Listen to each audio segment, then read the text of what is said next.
Hello everyone! Hello guys! Sa mga ka-printers ng BX11. No? So ito tayo ngayon, nag-print tayo ng poster or banner para sa voting center. No? So voting assistance center. So minsan guys, pag mag-print tayo, tayo na-notice na hindi maganda ang buga ng ink. So dapat natin tandaan.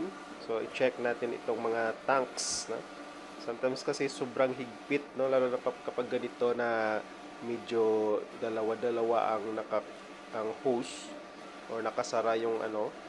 So, i-try natin guys, no, na luwagan ang higpit ng takip para naman may hangin na makapasok. So, kasi pag masyado yung higpit, walang hangin, every time na mag-cleaning tayo, so nagba-vacuum siya.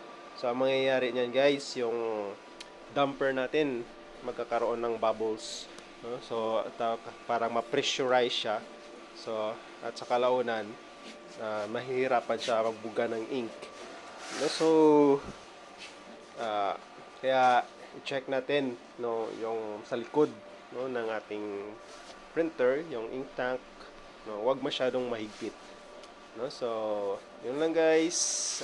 Maraming salamat sa panonood and good luck sa inyong printing, especially ngayong election time. God bless.